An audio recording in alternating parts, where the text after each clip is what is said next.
होर्मुझच्या सामुद्रधुनीवर American नौदलाची नाकेबंदी, Trump यांची घोषणा. तर अमेरिकेची हॉलिवूड स्टाईल रणनीती होर्मुझमध्ये चालणार नाही, इराणचा सज्जड दम.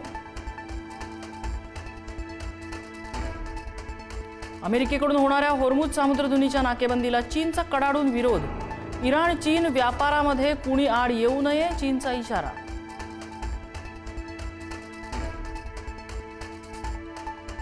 नाशिक लैंगिक शोषण प्रकरणातील आरोपी आणि ऑपरेशन मॅनेजर अश्विनी चेनानीमध्ये आर्थिक व्यवहार झाल्याची सरकारी वकिलांची माहिती.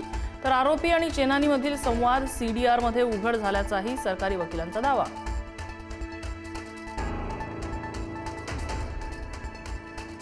रुपाली चाकणकरांच्या बहीण प्रतिभा चाकणकर आणि त्यांच्या मुलानं शिर्डी पोलिसांकडे नोंदवला जबाब. कागदपत्र आमचीच, मात्र आम्ही खाती उघडली नसल्याचा जबाब.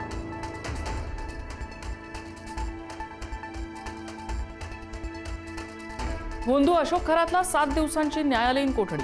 20 एप्रिलपर्यंत खरातला न्यायालयीन कोठडी. चौथ्या गुन्ह्यात खरातचा ताबा मिळण्यासाठीचा अर्ज न्यायालयाकडून मंजूर.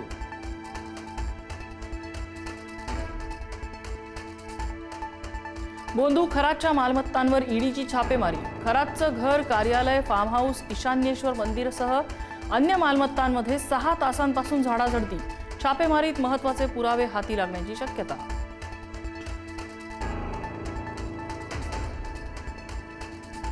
गोकुळ दूध संघातील गैरव्यवहाराची ईडी मार्फत चौकशी करण्याची मागणी.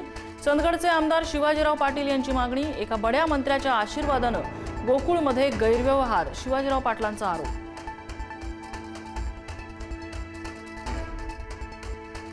चंद्रपूरच्या माणिकगड सिमेंट कंपनीच्या जमिनीवरून वाद. मोबदला आणि जमिनीच्या मागणीसाठी 5 आदिवासींनी केलं विषप्राशन.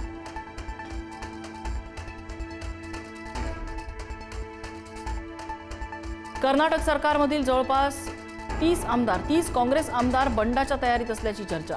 सर्व 30 आमदार एकत्र तातडीनं दिल्लीत. मात्र 5 राज्यांच्या निवडणुका असल्याने काँग्रेस हायकमांड कोणत्याही बदलाच्या विचारात नसल्याची माहिती. बिहारला 15 एप्रिलला मिळणार नवा मुख्यमंत्री. नव्या मुख्यमंत्र्यांच्या 15 एप्रिलला सकाळी 11 वाजता शपथविधी. उद्या एनडीएच्या संसदीय पक्ष बैठकीमध्ये मुख्यमंत्र्यांचं नाव होणार निश्चित. सूरसम्राज्ञी आशा भोसले यांना साश्रू नयनांनी अखेरचा निरोप. अंत्यदर्शनावेळी चाहत्यांसह मान्यवरांनाही अश्रू अनावर. शिवाजी पार्कमधल्या स्मशानभूमीत शासकीय इतमामात अंत्यसंस्कार.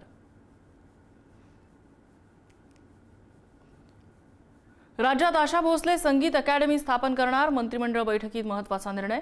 आशा भोसले यांचं स्वप्न पूर्ण करण्यासाठी राज्य सरकारचा पुढाकार.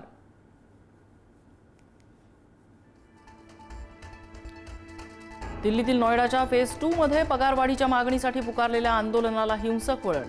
संतप्त कर्मचाऱ्यांकडून कंपनीच्या मालमत्तेचं नुकसान, वाहनांची तोडफोड, पोलिसांवर दगडफेक.